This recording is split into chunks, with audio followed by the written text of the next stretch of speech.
Hello everyone, welcome back to our broadcast here at Shuttleworth Park. Unfortunately, the park power went out for a second, which stopped our broadcast as that first pitch into Richie Nitsa is low for a ball, 1-0. But in the inning so far, Joe Genort singled off the left field wall to lead it off, and then Cole Barr deposited a home run over the left center field fence as he was 0 for 2 before that. But that 2-run home run gives the Mohawks once again a four-run lead as they're up 6-2 now here in the bottom of the sixth. Richie Nitsa grounds that one towards the hole, and that one will sneak through for a base hit. So 3 straight hits off of the new pitcher, Christian Bradley, out of Emory College here for Oneonta, as they'll bring up the leadoff hitter, Mike Antico.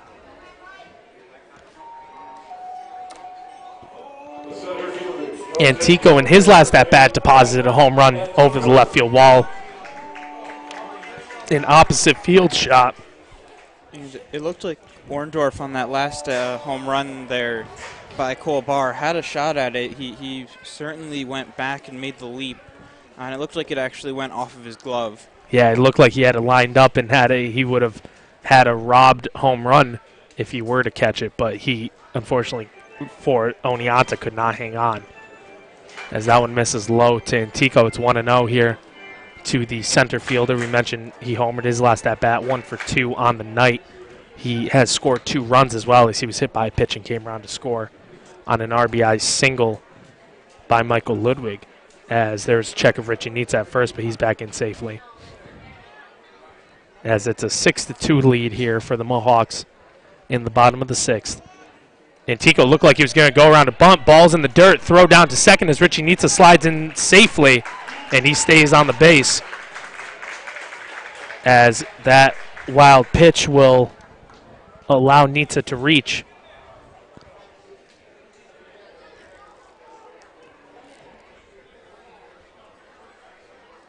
And now there will be a runner on second with nobody out.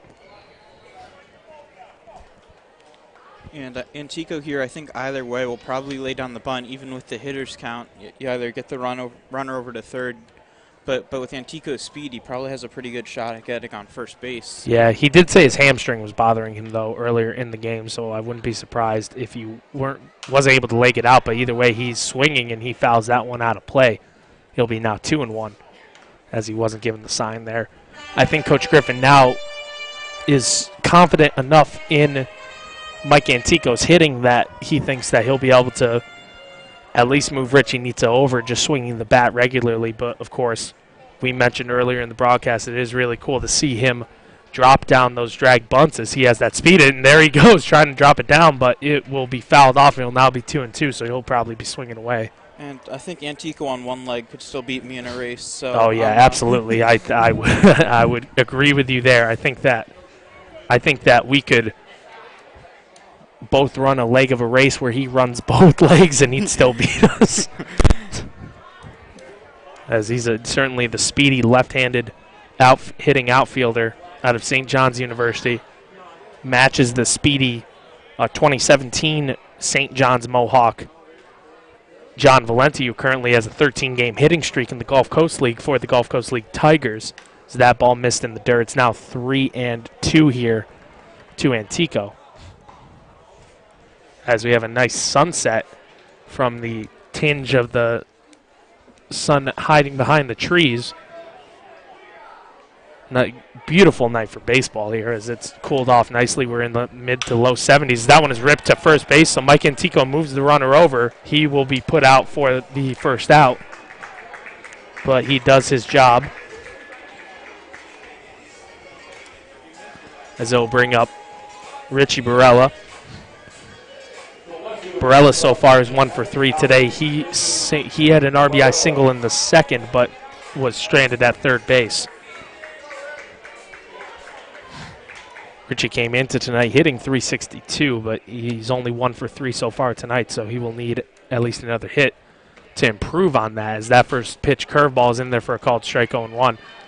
With a 6-2 ball game right now and a runner on third, the infield for Oneonta is in. Everyone across on the edge of the grass. The 0-1 to Barella misses low and away. Evens at 1-1. On deck is Michael Ludwig out of Wake Forest. The 1-1 to Barella. Misses away as now the runner will break for the play and score as Richie Nitsa comes in for his second run of the game. As that pass ball allows him to score, and it gives the Mohawks a 7-2 lead now. Yeah, I don't know if you caught that, but it looked like Richie Barella was asking Richie Nitsa to hold up there at third base. He didn't think the ball was far enough away, but Richie Nitsa came with a full head of steam and was able to score. Yeah, as he read it really nicely, saw that the ball was going to trickle away all the way to the backstop. As Richie Nitsa has seemed to struggle now at the plate as of late for Amsterdam, as that one is ripped foul by Richie Barella off of the grandstand. He'll be 2-2. But Nitsa comes into the day hitting .275, 19 for 69, but he already has 2 hits today and 2 run scores. That one will be lofted foul, just foul. It gets into the Mohawks bullpen down the right field line. But it looked like Barella, if that one was able to curve back fair, would have had extra bases. But Nitsa on the year, now he has 15 runs scored to go along with 4 doubles and 2 home runs. As that one will be grounded softly to the shortstop Minter. Throw on to first, just gets Richie Barella for the second out. And I don't know if you're aware of this, but in the home run derby, the MLB home run derby last night, 7 of the 8 competitors were actually National League players. So my guess is that they won't be playing as much. I'm sure Bryce Harper will be in, although I don't remember him in the lineup, whether or not he was in the lineup. But I'm sure he's there. But he may have used up all of his home runs last night. I think they say he's batting 6th, as that one is lofted out to right center by Michael Ludwig and dropping in quickly. But the right fielder for Oneonta, King Jae Hong, is able to run on and make the catch to retire the side. But not before the Mohawks score 2 runs to retake a 6-2 lead, and then another run on a pass ball by Richie Nitsa to take a 7-2 lead now as they send 7 to the plate. There were 3 hits in the inning as 3 runs were scored. None were left stranded, no errors in the innings. We will head to the 7th here at Shuttleworth Park. Amsterdam up 7-2 over the Oneonta Outlaws. You are listening to the Amsterdam Mohawks Radio Network here on YouTube Live.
Ben Rhodes out of Herkimer College is on to pitch the top of the 7th here for the Amsterdam Mohawks as Shane Muntz's night, at least on the mound, is done. We'll have to see if he's able to stay in as a designated hitter, as he was put in there as a hitter today, as that one misses outside. It's 1-0 here to the left-handed batter, Colin Wetterow, the catcher out of St. John's. 1-0 here from Rhodes is pop foul, out of play. But the final line for Shane Muntz, he went 6 innings, gave up 2 runs on 2 hits. Both of the runs were earned. It was a 2-run home run by Steve Minter, the shortstop out of Georgia for Oneonta. He walked 5 and struck out 4, as he is now in line for the win. As that one misses outside, it'll be 2-1. In Muntz so far this year is 2-0, so it would actually be his 3rd win on the mound. Yep, it would be, as he gives up only his 3rd extra base hit on the mound so far this season, as that one is taken by Tanner Allen at first base, and that'll be the first out. And that'll actually drop Muntz's ERA to a 3.86, so he's moving on down there. Started today with a 4.20, so improving on that, and we've mentioned his stardom on the pitcher's mound and at the dish for the Mohawks this season, as the 9-hitter Hong out of Arizona Western steps to the plate for the Outlaws. Curveball in there for a strike from Ben Rhodes, 0-1. Rhodes' numbers for the Mohawks on the mound, as he is another utility player that is used both at the plate and on the mound for Amsterdam. That curveball's in there for a called strike. It's 0-2. This is only his 3rd appearance. He's thrown 4 innings so far, given up 7 hits and 2 runs. They're both earned. He's struck out 4 and walked none, as he is 0-0 with a 4.50 ERA. That one's grounded on a hop to second base. Richie Nitza snags it and throws the first for the 2nd out. As that'll bring up the leadoff hitter, Derek Orndorff,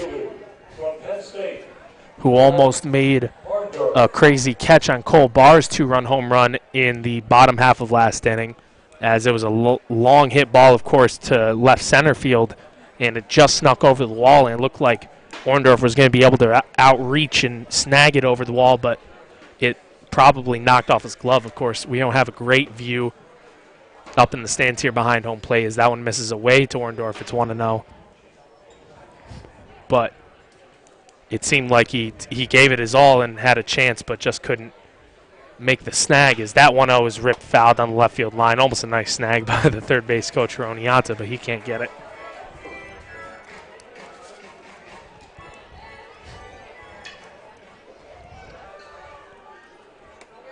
As Orndorff has yet to finish an inning today with the last out, so he has that on the side, as that one is cut on and missed. It'll be 1-2 here to the center fielder out of Penn State, as Ben Rhodes has come on and picked up where mainly Shane Muntz left off. Besides the 2-run homer from Steve Minter, his first 5 innings were hitless, as he gave up 4 walks, but those were the only base runners. As that one misses low, it's now 2-2 here to Orndorff. We were joking around here about, jinxes and stuff. Our Twitter page said that it was Muntz was hitless through 5, and so yeah, as that curveball's in there and it makes the count, or in the dirt, excuse me, as it makes the count full here to Orndorff, 3-2. But yeah, our Twitter, our main Twitter man, we sometimes also do the Twitter updates, but John Sargalis, who is kind of one of the assistant front office guys here for the Mohawks, says that was a nice diving snag by Cole Barr, and he gets the out at first for the last out. And that will cap off a 1-2-3 inning here for Ben Rhodes, as we will stretch here at Shuttleworth Park with the Mohawks up 7-2. You are listening to the Amsterdam Mohawks Radio Network here on YouTube Live.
As we head into the bottom of the 8th here, Shane Muntz is now officially the designated hitter of the pitcher as he leads off the bottom of the 7th. So he is able to stay in the game even though he's no longer pitching as he takes a ball low to make it count 1-0.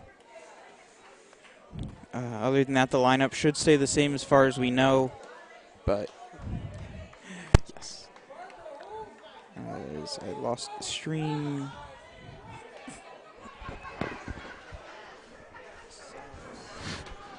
The 2-0 to Muntz is in there for a called strike. It's 2-1 now.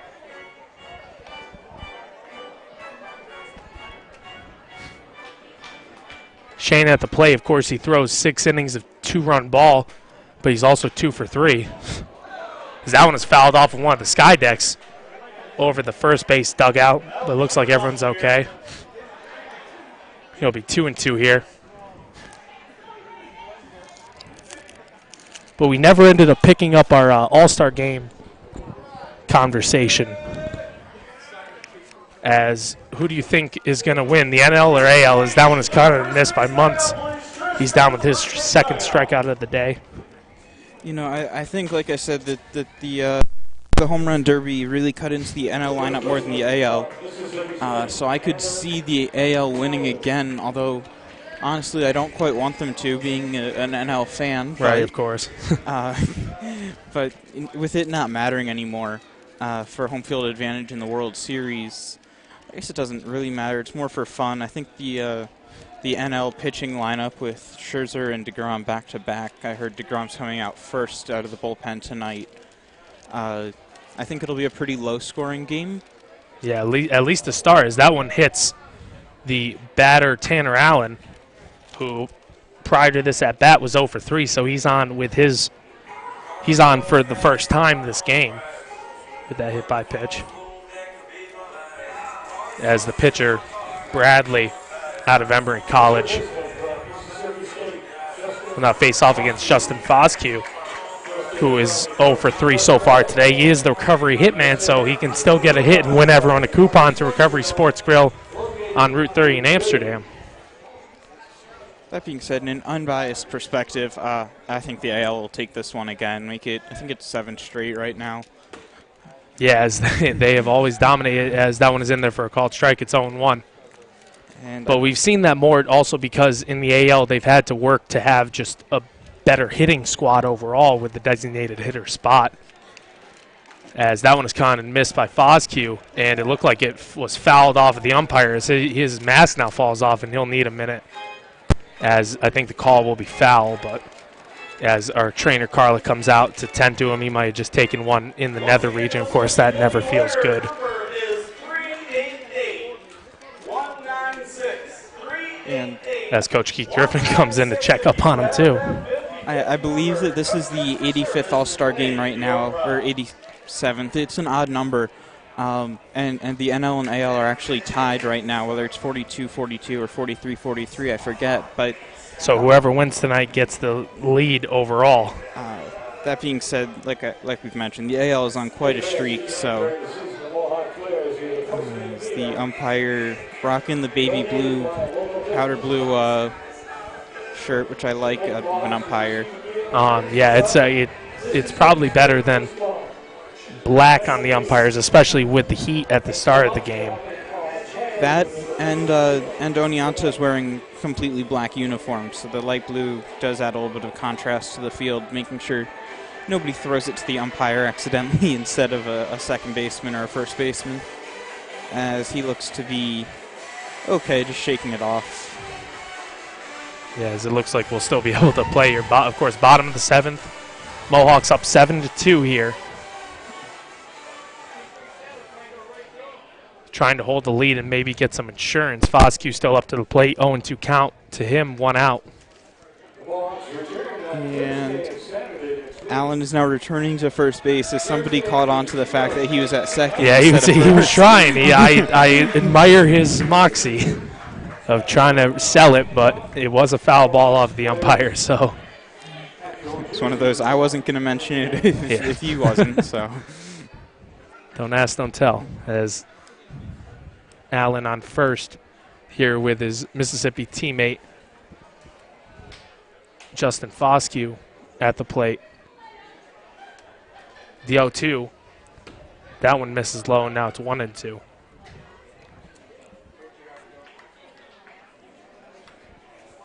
As Oneonta heading into these last few games, they are only 5 games out of a playoff spot, so they're still in shouting distance, but they'd really have to go on a run, as that one misses low and inside, and it's now 2-2. And we were talking with a couple of people who have been with the Mohawks for a while, 10 plus years, and have seen all the successful teams that Amsterdam has put together.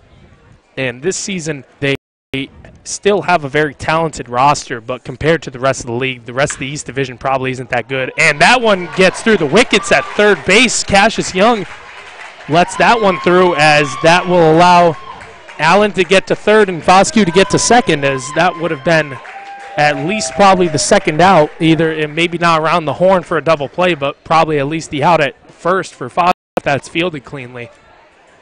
So the E5 will allow runners on second and third now with 1 out. And Elmira, who's hosting the playoff game, or hosting the All-Star game tomorrow evening, is in the 13th playoff, the 7th playoff spot right now, as Jamestown has the best record, and they have the best record by, well, they have 4 games over Mohawk Valley right now, so I expect them to hold on to that as the season wraps up. 4.5 games over the Mohawks, who it could hold on and win tonight. It would only be 4 games, but as that one is chopped to third, now making the throw home is Cassius Young, and he will get the out there for the second out. Running down to third is Foscue, and now will be runners on first and third, as reaching on a fielder's choice there was Genord.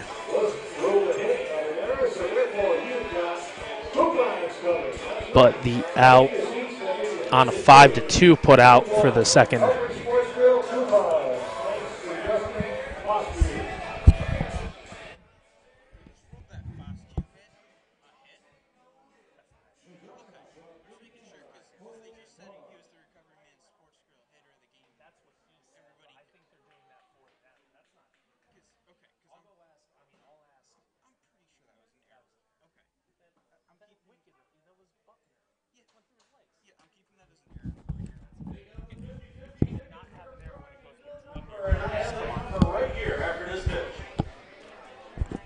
And now runners on first and third here with 2 outs and Cole Barr at the dish.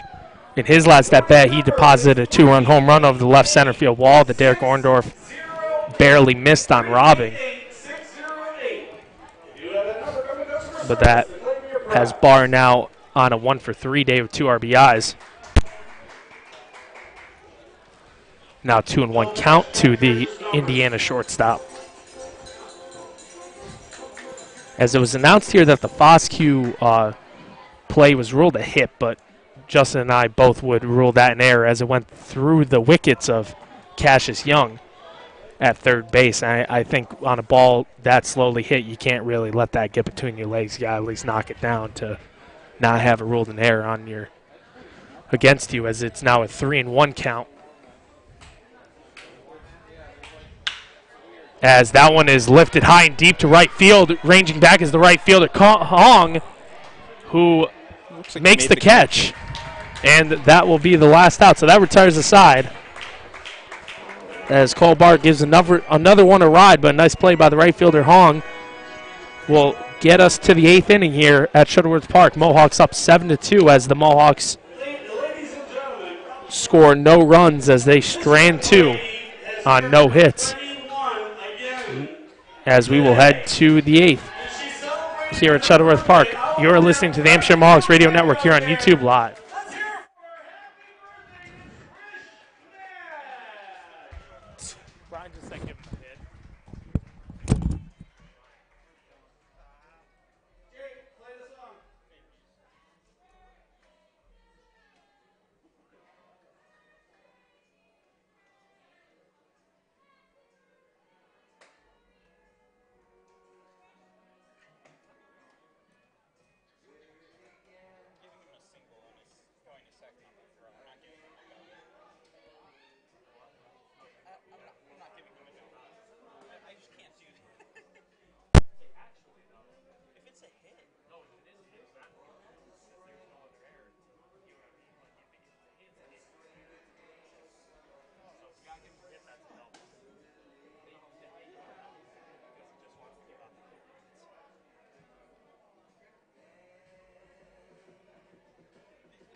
Noah Cabrera.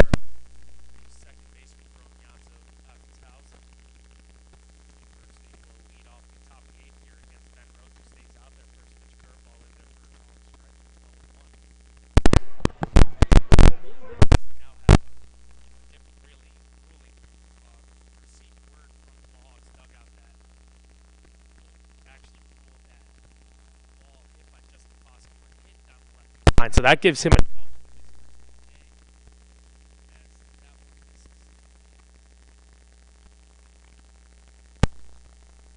And that one is in there for a called strike. It'll be 1-2 now to Cabrera as Ben Rhodes has come on and threw a scoreless 7 and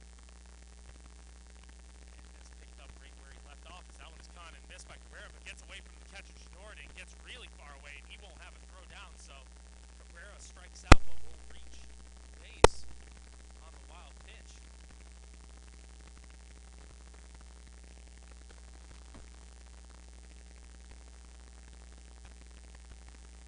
So that's ruled a swinging reach on a wild pitch as it brings up the designated hitter Logan Thompson.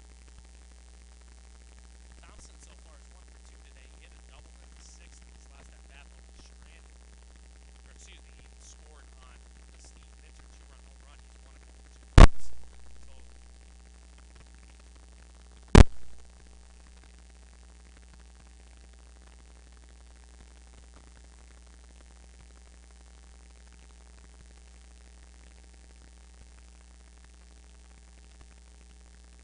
As we had a quick mound visit from Janor to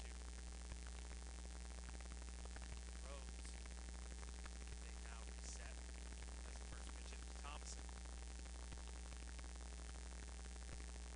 is blown away. It'll be 1-0.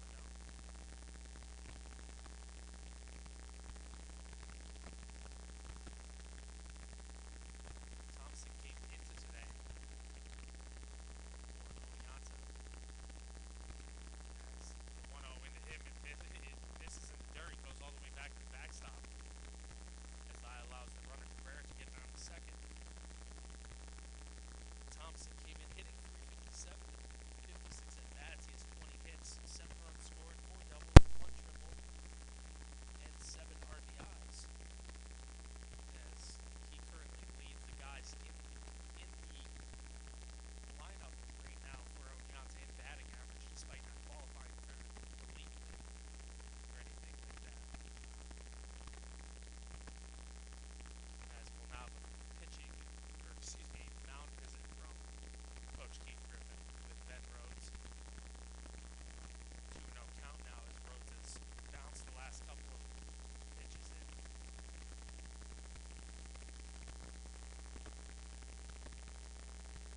As mentioned, the Mohawks and Oneonta are the only PGCBL game in action tonight, so if you're tuning in, thank you for supporting Mohawks baseball as Hampshire looks to get one more win before the brief All-Star break, before they reset and will actually come back and play here on Thursday night against the Glens Falls Dragons, who are also struggling in the bottom of the East Division. That one is ripped down the left field line, but will hook foul out of play, as that was certainly hit on a tee by Thompson, but just in front of it.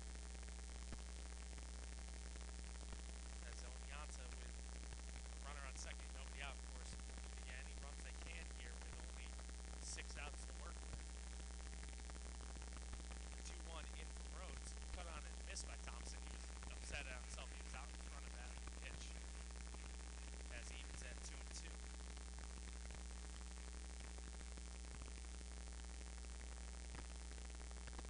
Out on deck is Steve Minter, who has the only 2 RBIs of the game for Oneonta on that 2-run homer in the top of the sixth. The 2-2 from Rhodes is outside. It will now be 3-2.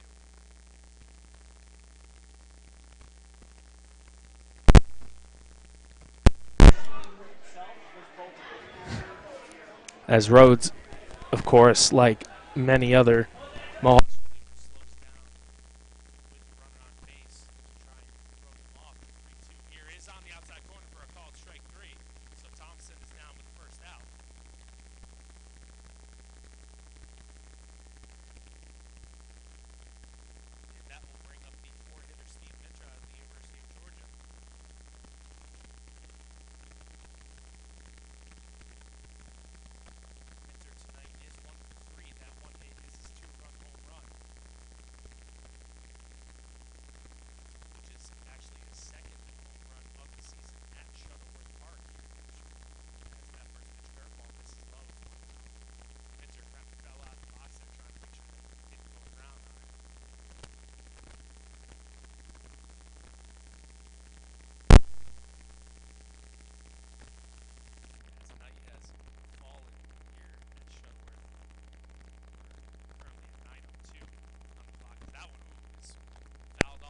at second, and they pick him off.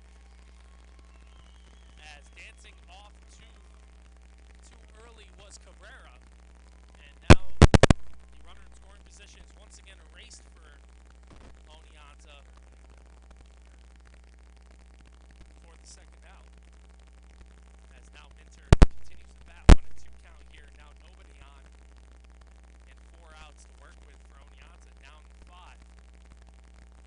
That 1-2 curveball sits high. And now the AL is now up 2-0 after Mike Trout hits a solo home run off of Jacob deGrom.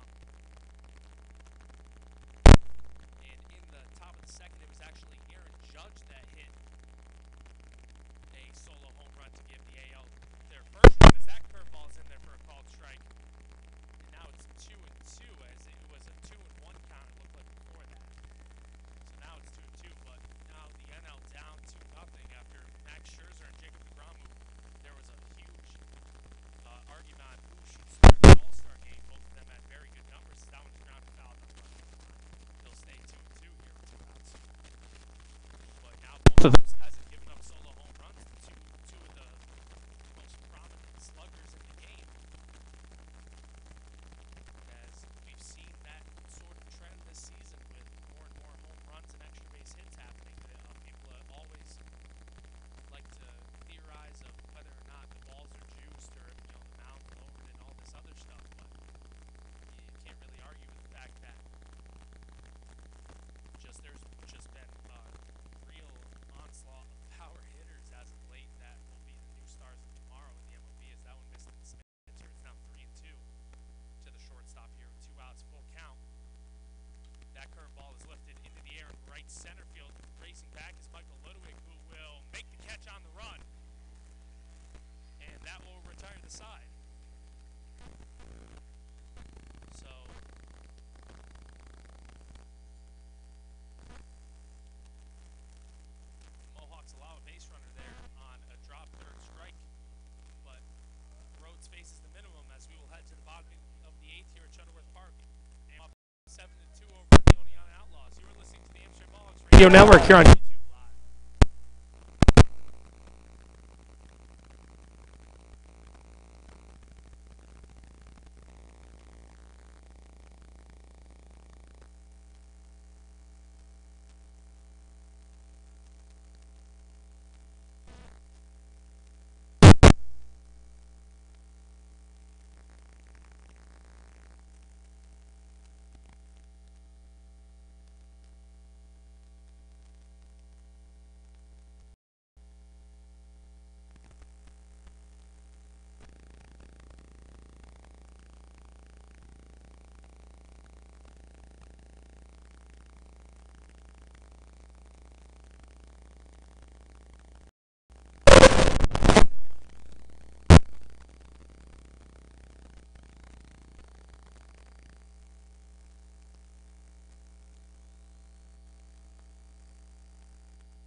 makes the running throw. Richie for the first out. Is now bringing to the top of the order, and Mike Antico. Mike is 1 for 3 so far today, but his one hit is a solo home run over the left field wall, an opposite field shot, and he also was hit by a pitch and scored in the second. So he has 2 runs scored in the game, which gives him on the season, if I can find it, that gives Antico on the season 21 runs scored. As the first pitch into him is in there for a called strike 0-1. As some of the Mohawk faithful have shuffled out, it is starting to get late, but this game has gone pretty quickly. As it's only about 9:10, I believe, and we're already in the bottom of the 8th. The 0-1 to Antico is dribbled foul off the backstop. And the pitch Baroni's quickly head 0-2.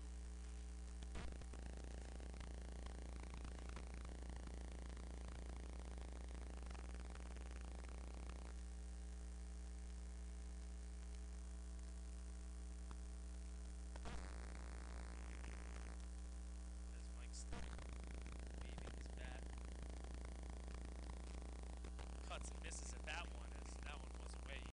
Mad at himself for swinging at it. That'll be the second out. That'll bring up Richie Barella, one of the Mohawks' 4 PGCBL East All-Stars that will be traveling to Elmira tomorrow to play in the 2018 PGCBL All-Star game. Richie, this season, came into today hitting .362, which is one of the main reasons that he was selected, as all around he has been one of, if not the Mohawks' best hitters. That one is check swung, and the foul ball goes into the Mohawks' dugout. Everyone jumps up and asks Richie what the big idea is. But to give you a rundown, Richie Barella on the season is hitting .364. Excuse me, I kept on saying .362, so he's hitting .364. 40 hits in 110 at-bats, 21 runs scored. That one misses, and it's 1-1. As he has 5 extra base hits, and he collected his now 13th RBI on the season. Let's go with 15 walks at the Blaze. That one's kind of missed. He'll be 1-2 here to Barella. Overall, he has been the most dangerous hitter to try and get out at the plate on Amsterdam's roster.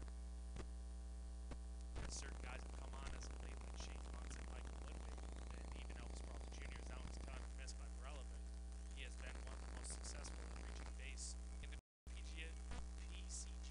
PGCBL this season. Excuse me, as I cannot speak tonight, but now Barella goes down for the third out, as we will head to the 9th inning here at Shuttleworth Park. Amsterdam up 7-2 over the Oneonta Outlaws. You were listening to the Amsterdam Mohawks Radio Network here on YouTube Live.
Oneonta Fairfield University will pinch hit here to lead off the ninth inning for the Outlaws as Cassius Young is being pinch hit for. As that one misses outside, it will be 1-0. Also out on deck, it looks like is number 1 for the Outlaws. As the 1-0 is lifted in center fielder, Mike Antico ranges over to make the catch and retire the side. Retire the first batter, 1 away. As it will be another pinch hitter, number 1 on the Oneonta Outlaws. We don't have a 1 listed, so we'll wait for the announcement. And I don't think there will be one, as we currently have no one listed at number 1 for the Outlaws. As that first pitch is in there for a called strike, curveball 0-1.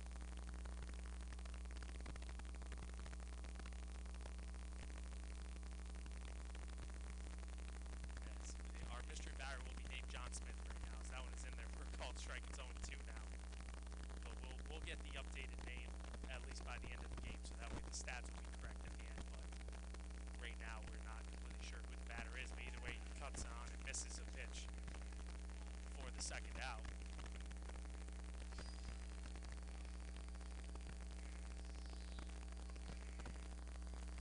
So that'll bring up another pinch hitter. It'll be number 9, Nick Amory, out of Marist.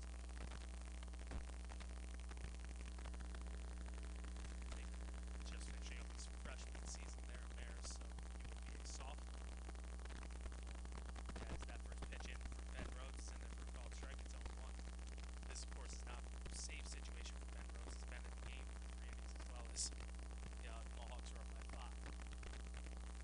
So come on, has done very well after Shane Muntz had a nice outing to start it out, as that one was cut on and missed by Amory. As Rhodes is quickly ahead 0-2. The 0-2 from Rhodes is just fouled off as Amory stays alive.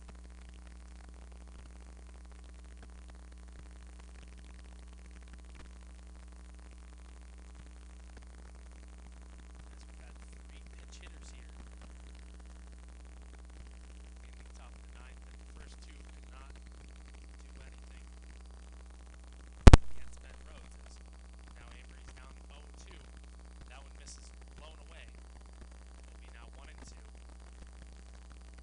As Rhodes is coming, he had only thrown 4 innings before tonight, and now this is his 3rd of the night, so he'll automatically have 7 innings and probably vastly improve his ERA as that one misses, and it's now 2-2. They came into today with a 4.50 ERA in 4 innings pitched, so now if you were to get this batter and allow no more runs, it would be 7 innings pitched with just 2 runs given up. So it would be an ERA of under 3 as that one misses high. And it is now 3-2 to Nick Amory. On deck, if he can keep it going, is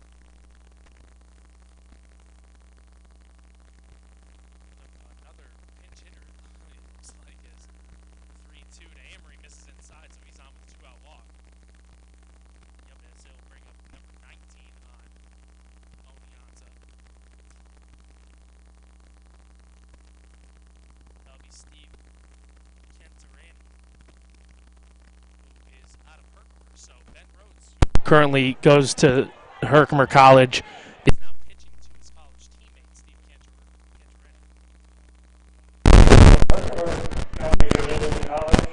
As that first pitch, curveball is in there, or excuse me, missed high, and it'll be 1-0.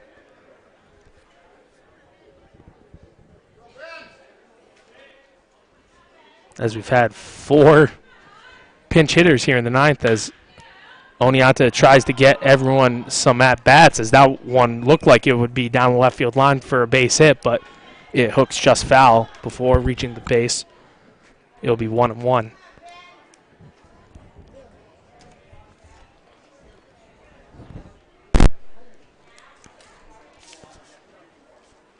Mohawks, if they are able to secure this win tonight, will move to 22-15 and will have a game-and-a-half lead in the PGCBL East heading into the All-Star game. As that curveball misses high, it's now 2-1.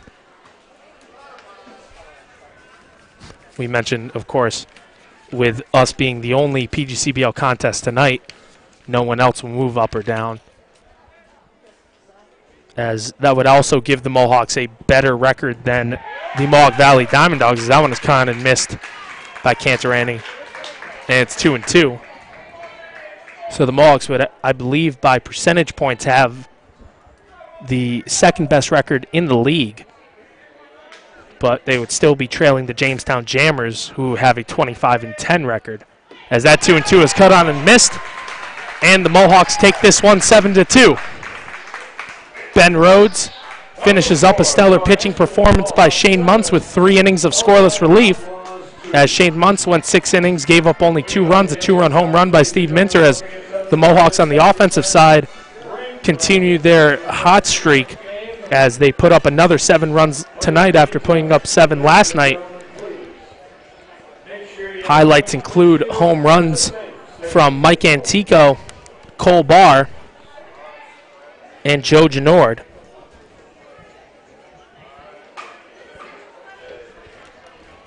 To go with RBI singles from Richie Barella and Michael Ludwig. Other people standing out, Richie Nitza went 2 for 4 with 2 runs scored in a double.